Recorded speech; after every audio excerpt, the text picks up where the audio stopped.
Hi, everyone. It's Michelle. I am coming back to you with a part two of the coronavirus business tips.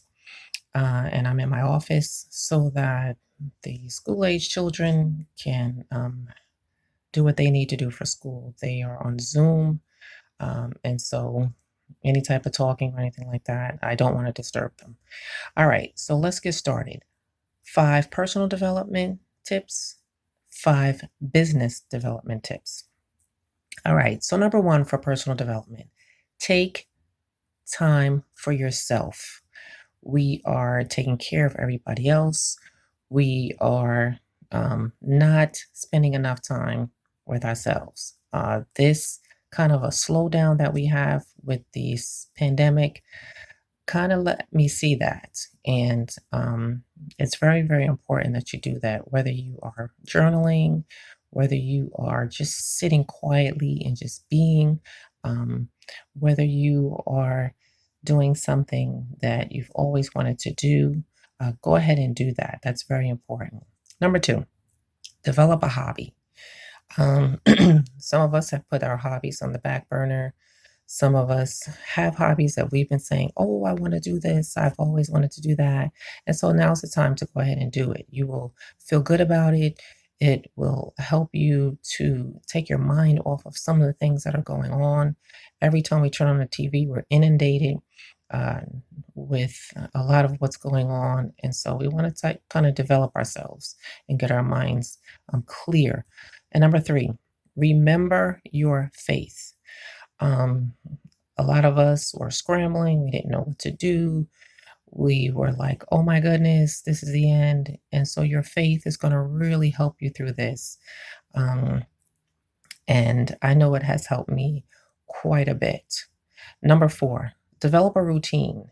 I remember in my first video, I was talking about staying up late, eating what I wanted. Oh, yeah, this is the time to kind of do your own thing, but it really isn't. This is the time to get yourself focused, some structure. And, I've been working out, I've been eating better, and it really has helped. It's helped with my sleeping, it's helped with my focus, and it's helped me to stay structured. And number five, do something different each day. I find myself outside a lot, uh, maybe cleaning up my yard. I find myself taking walks, going outside in the backyard and just kind of sitting, doing a lot more cooking, things like that. So do something different each day. A book that you've wanted to read, go ahead and read that book.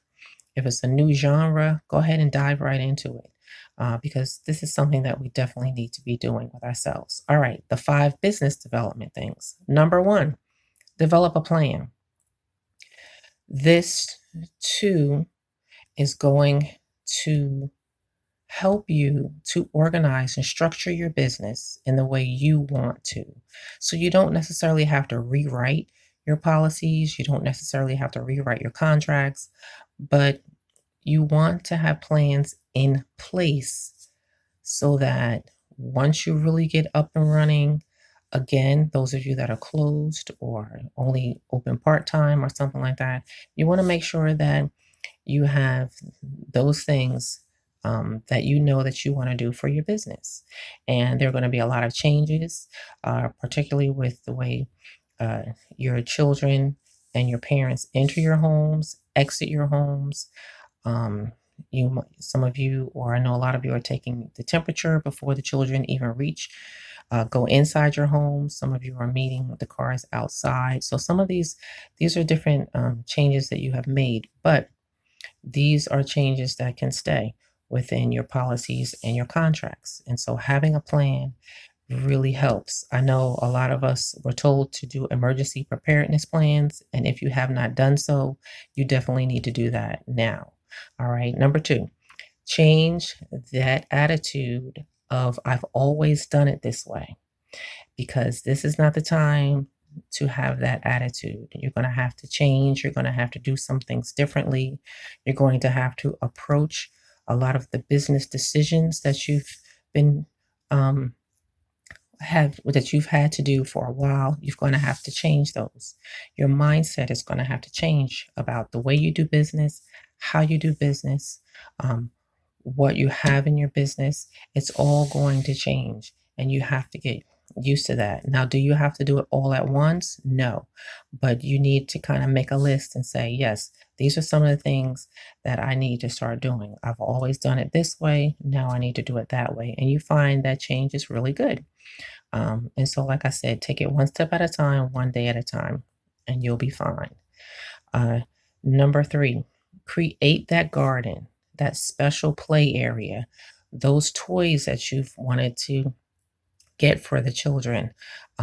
Perhaps you want to start reading while before they take their nap. Perhaps you want to go for a walk before um, they take their naps. Maybe there's an activity that you've always wanted to do, and go ahead and do it. The children feel really special when you do something for them, and they love it. And you may want to do something for your parents. Perhaps you want to write a letter to them. Perhaps you want to give them some activities to do at home.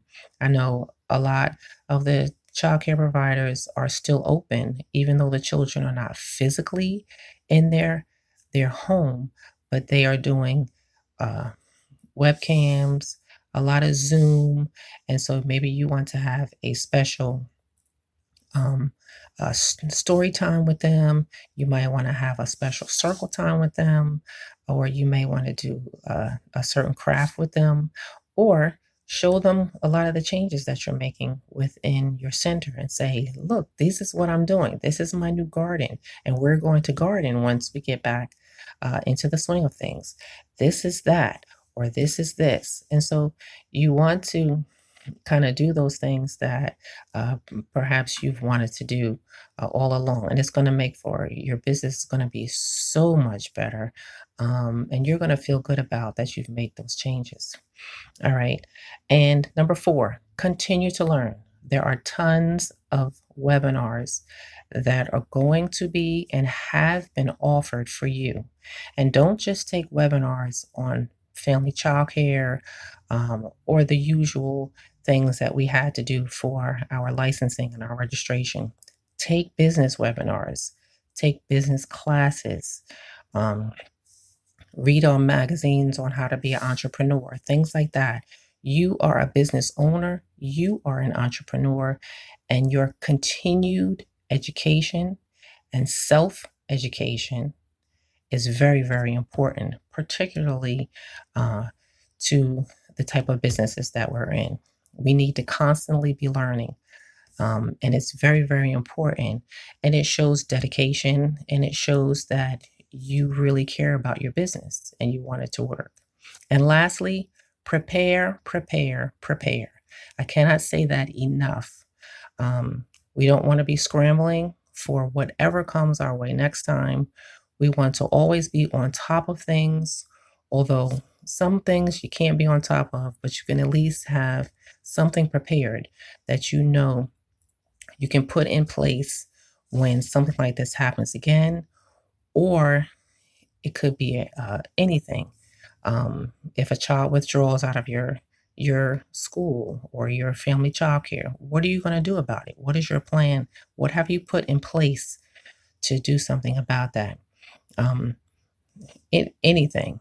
If you have to um, if you have to make a plan in your routine, what are you going to do? What is your backup plan? If you get sick, what are you going to do?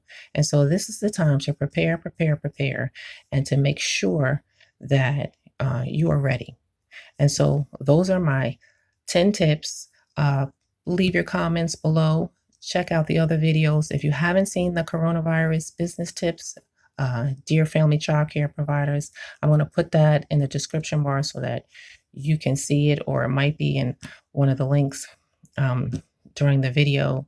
And let me know what you think. What are you doing differently? What are some things that you feel are some good personal things or some good business things that you can share with someone else? And so take care, and I'll see you next time on the next video. Bye-bye.